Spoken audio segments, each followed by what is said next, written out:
राहुल जी को अगर महाभारत और चक्रव्यूह के विषय में विस्तृत जानकारी लेनी है तो अपने उस सांसद से वो संपर्क कर सकते हैं।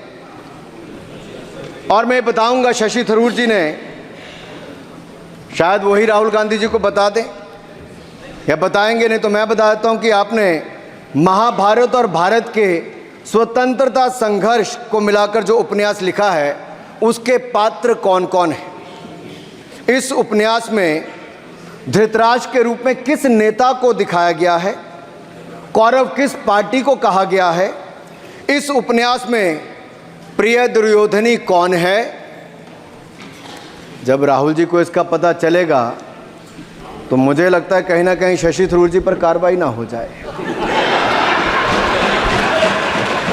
लेकिन क्या है साहब, ये लोग तो संविधान दिखाते थे, पढ़ते नहीं थे। मैंने उस दिन पूछ लिया कितने पन्ने होते, तो वो भी नहीं बता पाए। मैंने उसके बाद पूछा कि ये जो आप संविधान की कॉपी लेकर चलते हो, इसका प्रीफेस पढ़ा है, इसका फॉरवर्ड पढ़ा है, इसकी प्रस्तावना किसने की है। के वेणुगोपाल जो सॉलिसिटर जनरल इनकी सरकार के समय भी रहे होंगे, सीनियर एडवोकेट हैं, या गोपाल शंकर नारायण जो सीनियर एडवोकेट हैं, उन्होंने उसकी प्रस्तावना की थी और प्रस्तावना में लिखा था कि कैसा काला अध्याय वो इमरजेंसी का समय था। और ये संविधान जो डॉक्टर BR अम्बेडकर जी ने दिया, अगर ये नहीं दिया होता तो आम जनमानस को अपने अधिकारों का पता भी नहीं लगता। लेकिन इन्होंने तो उसको पढ़ा ही नहीं था, लेकिन केवल कॉपी दिखा रहे थे इतने दिनों से साहब। ऐसे ही महाभारत पर भी ऐसी हालत लग रही है। और मुझे लगता है, और नहीं तो गूगल दादा तो थे, इनसे पूछ लेते आप क्या करते हो साहब, साथ में कुछ बताया करो। सर, इस उपन्यास के माननीय सभापति जी, इस उपन्यास के मुताबिक जिस पार्टी के सर्वे सर्वा आप हैं, उस उपन्यास के वही कौरव पार्टी है। मैं अपनी तसल्ली के लिए कुछ पंक्तियों को यहाँ उद्धृत कर देता हूँ। मैं कोट कर रहा हूँ सर, पेज नंबर 245 से। The India of which Dhritarashtra assumed the leadership on 15th August 1947 had just been through a cathartic process of regeneration, another stage in this endless cycle.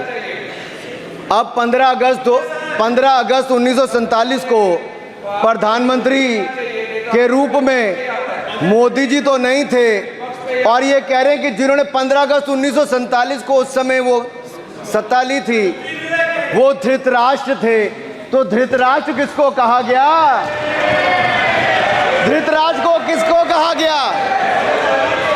अब आपने मुझे बांध रखा है। कल स्पीकर ने कहा है, स्पीकर महोदय ने कहा कि उस समय के लोगों का नाम नहीं लेना। तो प्रथम प्रधानमंत्री जी को धृतराष्ट्र मैंने नहीं कहा, इनके अपने ही सांसद ने अपने ग्रेट इंडियन नॉवल में कहा है। शशि थरूर जी कहाँ हैं, कहीं छिप तो नहीं गए? आज शो कॉज हो सकता है। फिर देखिए प्रिय दुर्योधनी और धृतराष्ट्र के विषय में क्या लिखा है। I quote from page 293। In Delhi, blind Dhritarashtra ruled with Priya Duryodhani by his side, and he pledged the nation not so much to the gas and hot water of his Fabian preceptors, but to smoke and steam of the modern industrial revolution their ancestors had denied this country. Sir, ये सबको पता है कि इस देश के एकमात्र Fabian Samajwadi कौन थे, और ये फैबियन समाजवादी कौन थे उसके बारे में किसी और ने नहीं, आपके ही सांसद ने लिखा है। अरे वाह, इसमें तो आगे इमरजेंसी की चर्चा भी है, और जिसे इंदिरा गांधी जी ने थोपा था और इमरजेंसी के लिए उपयोग किया है। स्वागत दादा, you are not Shashi Tharoor, please.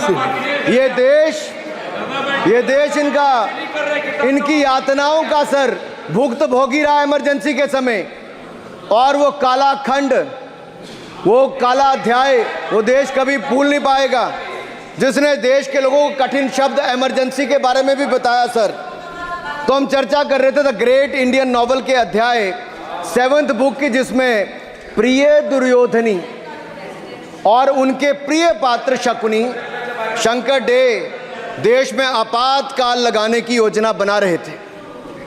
Sir मैं पढ़ता हूं कि शकुनी ने क्या कहा, I quote, what you could do now is to declare an internal siege, a grave threat to the stability and security of the nation from internal disruption। जिस book को आप कोट कर रहे हैं उस बुक को आप सबमिट कर दीजिए। मैं कर दूंगा साहब, एक कॉपी आपको भी भिजवा दूंगा साहब, एक टेबल पे भी रख दूंगा।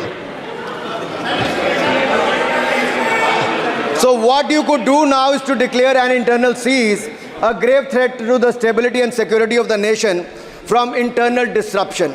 No one has ever defined the permissible procedures under an internal siege, which leaves it to more or less up to us to define them, Shakuni added.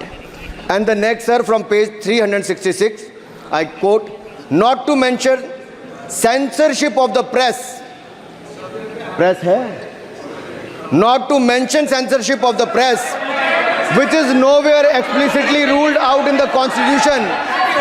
Suspension of certain fundamental rights, free speech, assembly, and that sort of things, and measures to put up the judiciary in their place, said Shakuni. Sir ये किसी और ने नहीं, और मैं कहना चाहता हूं सर, माननीय अनुराग जी एक किताब गौरव जी को भी भिजवा दीजिएगा। मैं खरीदेंगे सर, मैं कॉपी गौरव जी को भिजवा दूंगा सर। सर इसमें जिनकी मैं बात कर रहा हूं वो हमारे उस समय की, सर उस समय की प्रधानमंत्री थी जिन्होंने इमरजेंसी लगाई थी। एक नेता की स्वर्गीय दादी जी भी हैं, और मैं उनके नाम के आगे प्रियदर्शनी भी लिखा जाता था, और उन्होंने इमरजेंसी लगाई थी। लेकिन माननीय सभापति जी मैं कहना चाहता हूं, दुशासन और दुर्योधन दोनों बहुत ही दुष्ट और बदमाश हो सकते थे, लेकिन उन्होंने भी कभी इमरजेंसी नहीं लगाई थी। दुशासन और दुर्योधन दुष्ट भी हो सकते हैं, दुश्मन भी हो सकते हैं, बदमाश भी हो सकते हैं, लेकिन उन्होंने भी इमरजेंसी नहीं लगाई थी। सर पूरे उपन्यास में 74 बार कौरव और कौरव पार्टी की चर्चा हुई, हर एक में कांग्रेस का चरित्र झलकता है। राहुल जी सदन में हजारों साल पूर्व हुए महाभारत की कहानी सुना रहे थे, मगर उनकी अपनी पार्टी के पढ़े लिखे एक विद्वान पूर्व मंत्री और सांसद आज के महाभारत की कहानी लिखते हुए बताते हैं कि कौन कौरव था, कौन शकुनी था, कौन धृतराष्ट्र था, कौन दुशासन था, कौन दुर्योधन था, कौन कर्ण था। जरूर पढ़िएगा, सबके किरदार उसी में मिलने वाले हैं। और शायद जिस समय शशि थरूर जी लिख रहे थे उस समय आपका टैलेंट इनको पता नहीं था, नहीं तो 100 पन्ने तो आप पे ही लिख देते साहब। आप चाहते कार्रवाई हो जाए। माननीय सभापति जी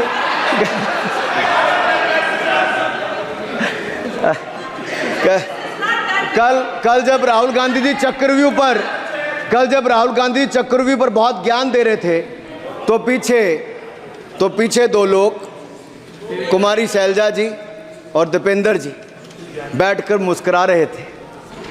अब शायद राहुल जी वो पीछे हंस तो रहे थे, लेकिन आप एक बात जरूर कर लीजिए,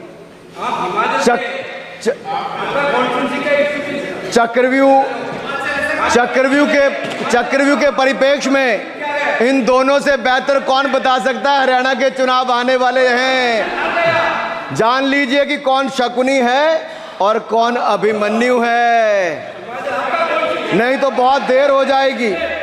आपको एक और सुझाव है, और मैं इतना जरूर कहूंगा, आपने तो कई सारे चक्रव्यूह बनाने का काम किया सर, और जब उस समय किशोर अभिमन्यु पर कौरवों ने युद्ध नीति के विपरीत जाकर प्रहार किया था, तो मैं कुछ कहना चाहता हूं।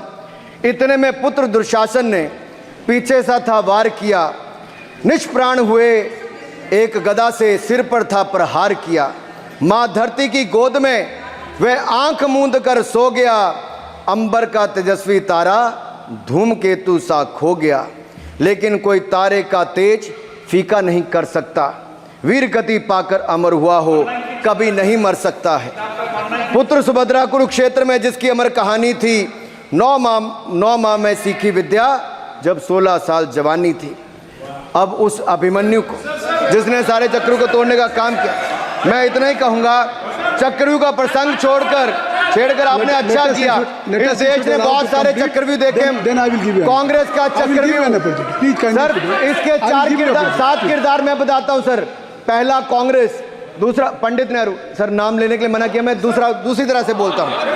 पहला कांग्रेस, दूसरे पहले प्रधानमंत्री एनजी, फिर तीसरा किरदार आईजी पूर्व प्रधानमंत्री, चौथा RG1 उस समय के प्रधानमंत्री, पांचवा SG, 6वां RG2 और 7वां आप सब जानते ही हैं। आप समझदार हैं, समझ गए होंगे सर। पहले चक्रव्यूह ने देश को विभाजन कराया, पहले चक्रव्यूह ने देश का विभाजन करवाया, और दूसरे जो एनजी उन्होंने देश को कश्मीर की समस्या दी और चीनियों को भारत की भूमि सौगात में दी, चीनियों को भारत भूमि सौगात में दी। सर तीसरे चक्रव्यूह आईजी ने, पूर्व प्रधानमंत्री आईजी ने देश को आपातकाल दिया, इमरजेंसी दी, और पंजाब में अशांति दी। चौथे जो RG1 है, RG1 ने बोफोर्स दिया और सिखों का निस्सहार किया।